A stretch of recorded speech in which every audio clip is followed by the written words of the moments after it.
आपने यह तो सुना ही होगा कि उपलब्धि या सफलता उन्हीं को मिलती है जो मेहनत करते हैं। आप पढ़ते समय ध्यान क्यों नहीं लगा पाते? क्योंकि आप सोचते हैं कि मेरी फ्रेंड क्या कर रही है या फिर मेरा दोस्त क्या कर रहा है। अरे पढ़ने तुम बैठे हो, किताब तुम्हारे पास है और सोचते तुम दोस्त के बारे में हो। फिर तुम्हारा मन पढ़ने में कैसे लगेगा? फिर तुम पढ़ने में एकाग्र कैसे होगे? सबसे पहले आप जिस फ्रेंड या दोस्त के बारे में सोच रहे हो उसे कॉल करें और पूछे कि वह क्या कर रही है। और जब बातचीत खत्म हो जाए तो उसके बारे में सोचना बंद करें और पढ़ना शुरू करें।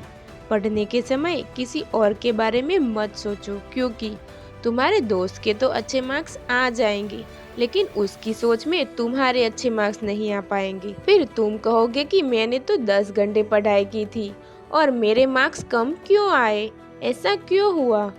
कक्षा में टॉपर बनने या अच्छे अंक प्राप्त करने और किसी भी परीक्षा को पास करने के लिए 10 घंटे अध्ययन करने की आवश्यकता नहीं है।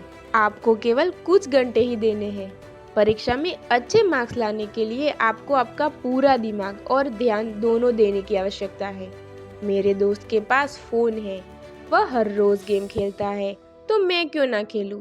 लेकिन आपका दोस्त एक बार पढ़कर याद कर लेता है, जबकि आप उसी टॉपिक को 5 बार पढ़कर याद करते हैं। क्या फर्क पड़ता है अगर उसके पास फोन है, टैबलेट है या फिर कंप्यूटर है? अगर आपको मार्क्स चाहिए तो आप अपनी तुलना अपने दोस्त के साथ क्यों करते हो? सोचिए कि मुझे इतना प्रतिशत मार्क्स लाना है और मैं इस बार ये ला कर ही रहूँगा। आज से मैं फ़ोन का उपयोग नहीं करूँगा, और यदि फ़ोन का उपयोग करना ही है तो उसे केवल माँ या पिताजी की उपस्थिति में ही उपयोग करूँगा, और वह भी थोड़े समय के लिए। अगर आपको पुरस्कार चाहिए, अगर आपको अवार्ड चाहिए, अगर आप अपने माता पिता के सपनों को पूरा करना चाहते हैं, अगर आपको एक महंगा फ़ोन चाहिए, तो पढ़ना आपको ही होगा, न कि तुम्हारे दोस्त को, क्योंकि मेहनत का कोई विकल्प नहीं है। ब्रूस ली एक बहुत बड़े कराटे चैंपियन थे। उन्होंने कहा कि वह उससे नहीं डरते जिसने 10,000 अलग अलग किक सीखी हो, लेकिन वह उससे डरते हैं जिसने प्रत्येक किक को 10,000 बार अभ्यास किया हो, यानी कि 10,000 बार प्रैक्टिस की हो। आज आपने एक टॉपर का वीडियो देखा और उसने कहा कि मुझे यह किताब बहुत पसंद है और मैं इसे ही पढ़कर टॉपर बना हूँ, इसलिए आपने आज वो किताब खरीद ली। फिर कल आपने एक और टॉपर का वीडियो देखा, अब वो आपसे दूसरी किताब के बारे में कहता है, तो आज आप एक और नई किताब खरीद लाए।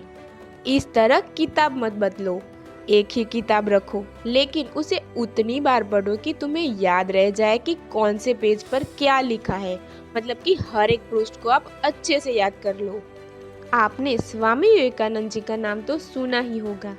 वे एक ऐसे छात्र थे जो एक बार पढ़ने के बाद पन्ने को फाड़ देते थे और पन्ने को अक्षर अक्षर याद कर लेते थे, मतलब कि पन्ने का हर एक अक्षर उनको याद रह जाता था। आपको अपनी किताब के पन्ने को फाड़ना नहीं है, बल्कि किताब को इतनी बार पढ़ना है कि कोई नींद में भी अगर आपसे उस टॉपिक के बारे में पूछे तो आपको पता चल जाना चाहिए। आपको खुद पर भरोसा होना चाहिए।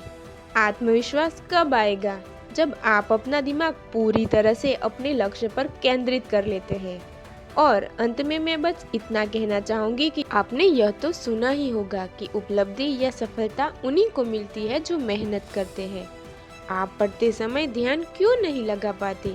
क्योंकि आप सोचते हैं कि मेरी फ्रेंड क्या कर रही है या फिर मेरा दोस्त क्या कर रहा है।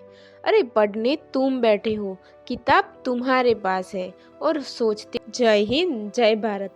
अगर वीडियो पसंद आया है तो वीडियो को लाइक और चैनल को सब्सक्राइब ज़रूर कर दें और वीडियो को शेयर करना मत भूलिएगा।